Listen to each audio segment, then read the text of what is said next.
جب نبی صلی اللہ علیہ وسلم دین کی تبلیغ کھلے عام کرنے لگے، تب قریش کے تمام سرداروں نے آپس میں مل کر کعبہ میں مجلس شورا بٹھائی اور حضرت ابو طالب سے بات کی اور ان سے کہا کہ آپ نبی صلی اللہ علیہ وسلم کا ساتھ چھوڑ دیں، ورنہ ان کے خلاف بھی سخت کارروائی کی جائے گی، اور انہیں صرف ایک دن کی مہلت دی اور وہاں پر حاضر تمام کفاروں سے کہا کہ اگر ابو طالب ہماری بات ایک دن کے اندر نہیں مانتے ہیں تو محمد صلی اللہ علیہ وسلم اور ان کے ساتھیوں پر کعبہ میں اتنی سختیاں کرو کہ ان کا جینا دوبھر ہو جائے۔ اعلان کر دو کہ محمد صلی اللہ علیہ وسلم خانہ کعبہ کے بھیتر داخل نہ ہو پائیں۔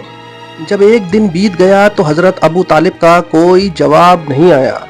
تب کافر مکہ نے سمجھ لیا نہ تو محمد صلی اللہ علیہ وسلم باز آئیں گے اور نہ حضرت ابو طالب ان کا ساتھ چھوڑیں گے۔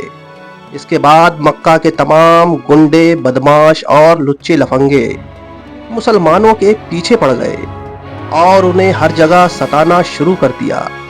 یہ ظلم و ستم دن بدن اپنی انتہا کو پہنچ رہا تھا۔ مسلمان اتنے تنگ آ گئے کہ انہوں نے نبی صلی اللہ علیہ وسلم سے ہجرت کی اجازت چاہی، اور آپ نے فرمایا ابھی ہجرت کے لیے اللہ کا حکم نہیں آیا ہے۔ مسلمانوں نے آپ صلی اللہ علیہ وسلم کی بات پر لبیک کہا، اور اس کے بعد مسلمان چپ چاپ ظلم و ستم سہتے رہے اور صبر کرتے رہے۔ اس کے بعد کفار مکہ نے اس حد تک ظلم ڈھایا کہ مسلمانوں کا گھر سے باہر نکلنا بھی دشوار ہو گیا۔ مسلمانوں کی خرید و فروخت رک گئی اور مسلمانوں کے گھروں کا راشن بھی ختم ہونے لگا۔ اب مسلمان نہایت ہی پریشان حال ہو گئے۔ اب تو کفار سے دو دو ہاتھ کرنے کو تیار ہو گئے۔ اس طرح مسلمانوں کی زندگی اور تمام مال و اسباب سب خطرے میں تھا۔ جب نبی صلی اللہ علیہ وسلم نے یہ کیفیت دیکھی تو آپ نے حبشہ کی جانب ہجرت کرنے کا حکم دے دیا۔ مسلمان اس حکم سے بہت خوش ہوئے۔ اس زمانے میں حبشہ کا بادشاہ عیسائی تھا، اس کا نام سہمہ تھا اور لوگ اسے نجاشی کہتے تھے۔ مسلمان جانتے تھے کہ یہ کافر لوگ انہیں آسانی سے ہجرت نہ کرنے دیں گے، اس لیے انہوں نے چپ چاپ تیاریاں شروع کر دیں۔ یہ سن 590 تھی اور یہ چھوٹا سا قافلہ رات کے اندھیرے میں چپ چاپ مکہ سے روانہ ہو گیا۔ اس چھوٹے سے قافلے میں 12 مرد اور 4 عورتیں تھیں، اور اس قافلے کے سردار حضرت عثمان بن عفان تھے۔ مردوں میں حضرت عثمان بن عفان، حضرت زبیر بن عوام، حضرت عبداللہ بن مسعود، حضرت حذیفہ بن عتبہ، مصعب بن عمیر، حضرت عبداللہ بن عوف، حضرت ابو سلمہ مخزومی، حضرت عثمان بن مظعون، حضرت عامر بن ربیعہ، حضرت ابو ہریرہ، طالب بن عمر، حضرت سہیل بن بیزار تھے۔ عورتوں میں حضرت رقیہ حضور صلی اللہ علیہ وسلم کی صاحبزادی اور حضرت عثمان بن عفان رضی اللہ تعالی عنہ کی بیوی، حضرت سہلہ، حضرت ام سلمہ اور حضرت لیلہ تھیں۔ یہ مہاجروں کا پہلا قافلہ تھا جو ہجرت کر کے حبشہ کی طرف روانہ ہو گیا تھا۔ صبح کے وقت مکہ کے کفاروں کو معلوم ہوا کہ کچھ مسلمان ہجرت کر کے حبشہ کی اور چلے گئے ہیں۔ یہ ایک دم نئی بات تھی۔ اس سے مکہ کے کافروں میں ہلچل مچ گئی۔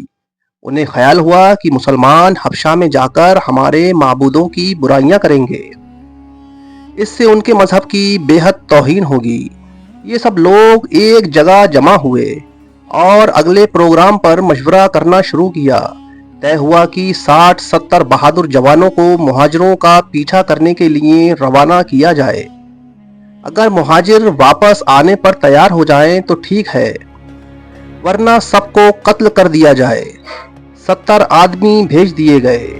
یہ لوگ اونٹوں پر سوار ہو کر تیزی سے چلے، لیکن جب جدہ پہنچے تو معلوم ہوا کہ اب حبشہ جانے والا کوئی جہاز نہیں ہے۔ جو جہاز بندرگاہ پر کھڑا تھا وہ مہاجروں کو لے کر جا چکا ہے۔ کفار مکہ کو بڑا غصہ آیا۔ وہ کر ہی کیا سکتے تھے، مہاجر ان کی پکڑ سے باہر ہو گئے تھے۔ یہ غصہ اب ان مسلمانوں پر اور زیادہ نکلنے لگا جو مکہ میں موجود تھے۔ انہوں نے ان کی زبردست نگرانی شروع کر دی اور ان پر ظلم کی چکی بھی تیز چلا دی۔ درد بھرے مظالم سے مسلمان اتنے تنگ آ گئے کہ ان کا مکہ مکرمہ میں سانس لینا دوبھر ہو گیا۔ اس لیے تنگ آ کر چپکے انہوں نے بھی خفیہ طور پر ہجرت شروع کر دی۔ دو چار کر کے روزانہ رات کو چھپ کر نکل جاتے اور جدہ میں پہنچ کر جہازوں کے انتظار میں چھپے رہتے، اور جب کوئی جہاز جانے لگتا تو اس پر بیٹھ کر حبشہ روانہ ہو جاتے۔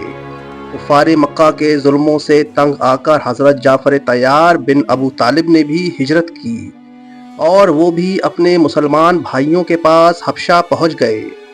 اس طرح 70 سے 80 مسلمان ہجرت کر کے حبشہ میں جا پہنچے، اور وہ نہایت اطمینان سے زندگی بسر کرنے لگے۔